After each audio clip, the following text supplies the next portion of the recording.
இங்க 14,000 வருஷமா ஒருத்தன் உயிரோட இருக்கான். அவன் இப்ப வேலை செஞ்சிட்டு இருக்க சீனியர் ப்ரொஃபசர் வேலையை தூக்கி போட்டுட்டு வீட்டை காலி பண்ணி வேற ஒரு இடத்துக்கு கிளம்பிட்டு இருக்கான். அதுக்குள்ள 10 வருஷமா பழகிட்டு இருந்த ஃப்ரெண்ட்ஸ் அவனை தேடி அவன் வீட்டுக்கே வந்துடுறாங்க.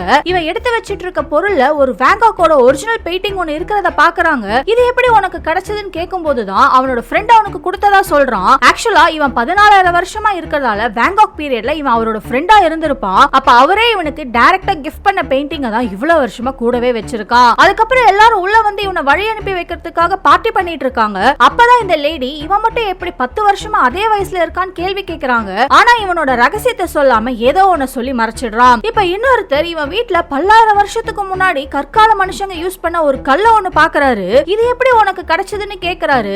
அதுக்கும் ஒரு பொய்ய சொல்லி சமாளிக்கிறான். ஆனா கூடவே இருக்க ஒரு ஆர்கியாலஜிஸ்ட் இது கண்டிப்பா வெளியே கிடைக்காதுன்னு கேள்வி மேல கேள்வி கேட்கும் போதுதான் இவன் யாருங்கிற விஷயத்தையே சொல்றான். ஆக்சுவலா அந்த கல்லை இவன் தான் கற்கால மனுஷங்க இருக்கும்போது யூஸ் பண்ணியிருப்பான். அதுக்கப்புறம் இத்தனாயிரம் வருஷத்துல 10 வருஷத்துக்கு ஒரு தடவை இவன் இருக்கிற இடத்தை விட்டு மாறிக்கிட்டே இருக்கான். அப்பதான் கூட இருக்க யாருக்குமே இவன் வயசாகாம இருக்கிறத பார்த்து சந்தேகம் வரக்கூடாதுன்னு இந்த மாதிரி செய்யறான். ஆனா இவன் இப்ப உண்மையை சொன்னாலுமே அவன் கூட இருக்க ஃப்ரெண்ட்ஸ் அவனை யாருமே நம்ப மாட்டேங்கிறாங்க.